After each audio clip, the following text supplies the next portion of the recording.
मारेगाव वार्ता news channel, ताज्या घडामोडी व परिसरातील वार्ता थेट आपल्यापर्यंत. मारेगाव वार्ता. आधुनिक शेती क्रांती काळाची गरज, अरविंद ठाकरे यांचे प्रतिपादन.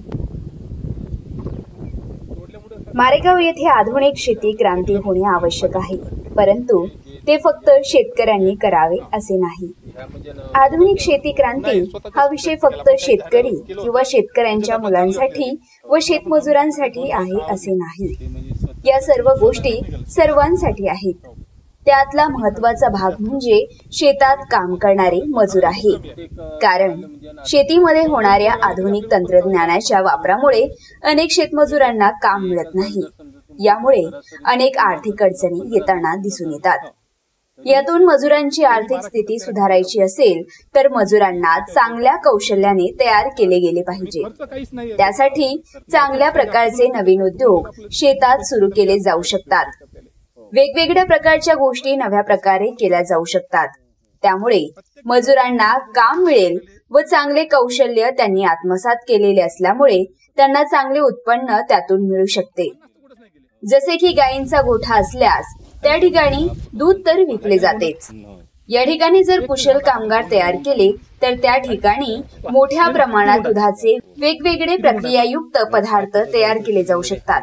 त्यामध्ये वेगवेगळे ताकाचे प्रकार, दही, तूप, पेढे, खवा असे इतर भरपूर प्रक्रियायुक्त पदार्थ असतात, जे छोट्या ठिकाणीही केले जाऊ शकतात.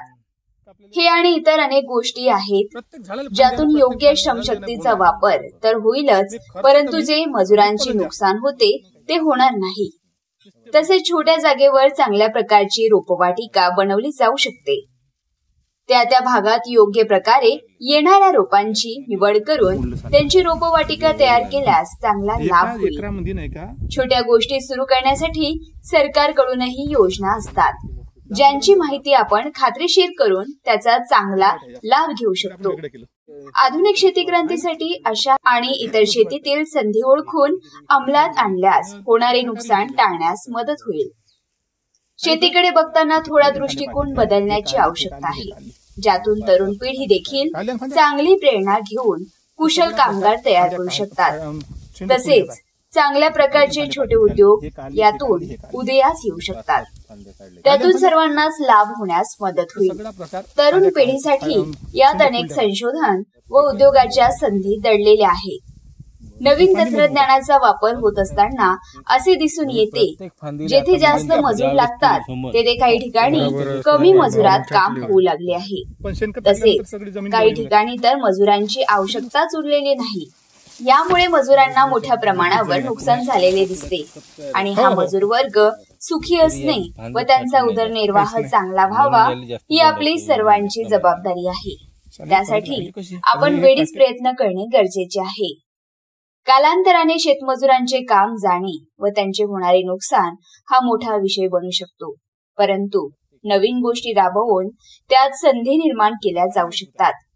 कारण आधुनिक शेती क्रांती व्हायची असेल तर आधुनिक तंत्रज्ञानाचा वापर तर झालाच पाहिजे, परंतु ते कामे करणाऱ्या मजुरांचे जे काम जाते त्यांना दुसरे कुशल काम मिळणे गरजेचे आहे. या दोघेही गोष्टींचे संतुलन राहणे गरजेचे आहे, नाहीतर मोठ्या समस्या निर्माण होऊ शकतात. शेती क्षेत्रात अभ्यासक दृष्टिकोन ठेवून शेती करताना आधुनिक तंत्रज्ञानाचा योग्य तो वापर केला जाऊ शकतो. त्यामुळे ज्यांचे काम जाते त्यांना दुसरे चांगले काम मिळेल. यातून योग्य पद्धतीने श्रमशक्तीचा वापर केला जाऊ शकतो व मजूर आणि आधुनिक तंत्रज्ञान यांच्यात योग्य तो समतोल राखला जाऊ शकतो. आधुनिक शेती क्रांतीमध्ये तरुण, शेतकरी आणि मजूर हे क्रांतीचा कणा आहेत. यांनी ठरवले तर लवकरच आधुनिक शेती क्रांती घडून येऊ शकते आणि शेतीकडेही इतर क्षेत्राप्रमाणे एक संधी म्हणून पाहिले जाऊ शकते, ज्यातून भरपूर प्रकारच्या संधीचा उगम होऊ शकतो. शेती हे आपले मूळ आहे आणि त्याकडे दुर्लक्ष करून आता चालणार नाही. त्याकडे योग्य व अभ्यासक पद्धतीने लक्ष हे दिले गेलेच पाहिजे. ही तुम्हा आम्हा सर्वांचीच गरज आणि जबाबदारीही आहे, असे प्रतिपादन शेतकरी अरविंद भाऊ ठाकरे यांनी केले. चालेल. परेड राहिली कशी आता हे प्रॅक्टिस येथील सदन शेतकरी अरविंद भाऊ ठाकरे हे आपण आलो यांच्या शेतामध्ये. अरविंद भाऊने पराठी आणि तूर कशा पद्धतीने व किती साऱ्यामध्ये लावली ते आपल्याला सविस्तर माहिती सांगणार. नमस्कार, मी अरविंद वसंत ठाकरे, राहणार कुंभा. मी यावर्षी 2024 मध्ये 3 एकरामध्ये प्रायोगिक तत्वावर 2 फूट बाय 6 इंचावर मी पराठी लावली आहे. त्याच्यामध्ये जवळपास 40 झाडं बसलेली आहे. प्रत्येक झाडाला 7 ते 8 बोंड लागलेले आहे आणि बोंडाची साईज पण चांगलेली आहे. त्याला फांदी पण चांगलेली आहे. त्या फांद्याची मी कटिंग केली होती 1 फुटानंतर, तर त्याच्यामुळे फांद्याच्या ब्रँचेस ज्या आहे त्या फार जास्त आलेल्या आहे. त्याच्यामुळे पहिले बोंड झालेले तयार आहे आणि आता पुन्हा त्याची चाल समोर असल्यामुळं वरतपून 10 पुन्हा 15 ते बोंड लागण्याची शक्यता आहे. त्याच्यामुळं मला हा जो प्रयोग आहे हा मला एकदम फायदेशीर ठरलेला आहे. करता शेतकऱ्यांनी सुद्धा असेच नवीन प्रयोग करायला पाहिजे. 2 फूट मी अंतर ठेवलं, लोक दुसऱ्यांनी 2.5 फूट सुद्धा करू शकतो आपण. 6 इंचा जागी आपण 9 इंच करू शकतो. 6 इंच जागी आपण 9 इंच जागी आपण 1 फूट सुद्धा करू शकतो. परंतु असे समान लावून न करता विषमतेने जर लावण केली तर त्याला सूर्यप्रकाश मिळतो, त्याला हवा मिळतो आणि त्या हवा मिळाल्यामुळे सूर्यप्रकाश मिळाल्यामुळे त्या बोंडाची साईज सुद्धा वाढल्या जाते आणि उत्पन्नामध्ये नक्कीच भर पडल्याशिवाय राहणार नाही. भाऊ, आपण मारेगाव तालुक्यामध्ये बरेचदा आत्महत्या होतात आणि त्या शेतकऱ्याला आत्महत्या न होण्यासाठी आपण कुठला पर्याय आणि तुमच्या शेतीवर येऊन युवा शेतकऱ्यांनी पाहून या तुमच्यासारख्या पद्धतीने शेती करायला पाहिजे, आपण एक का संदेश देणार आहे युवा शेतकऱ्यांना? बघा, 10 एकर मी एक 13 एकराचा प्लॉट तयार केला यावर्षी. तर 13 एकरामध्ये 3 एकर पराठी टाकली आहे आणि 10 एकर तूर टाकलेली आहे. तुरीमध्ये सलग तुरी आहे, मधामध्ये काहीच नाही. मी सगळे त्याची डवरणी ट्रॅक्टरच्या यंत्रांनी केलेली आहे. परंतु मला याच्यापेक्षाही पुन्हा एक चांगला प्रयोग म्हणून माझ्या एक लक्षात आलेला आहे का पुढच्या वर्षी मी तूर जवळपास 12 ते 15 फुटावर अंतर ठेवणार आणि तुरीला बेडवर लावणार. तुरीला बेडवर लावल्यानंतर 2.5 फुटाचा बेड तयार करणार आणि बेडची साईड कमीत कमी हाईट त्याला 1 ते 1.5 फूट असणार आणि मधामध्ये 12 ते 15 फुटाचं अंतर सोडून त्या मधातल्या अंतरामध्ये आपण सोयाबीन टाकणार. म्हणजे आपण जे जुनी पद्धत वापरत होतो सोयाबीन आणि तूर, त्याच्यामध्ये काय होत होतं का जोपर्यंत सोयाबीन निघत नाही तोपर्यंत त्या तुरीची आपण मशागत करू शकत नव्हतो आणि मशागत न करू शकल्यामुळं त्याचं आपण उत्पादन पाहिजे घेऊ शकत नव्हतो.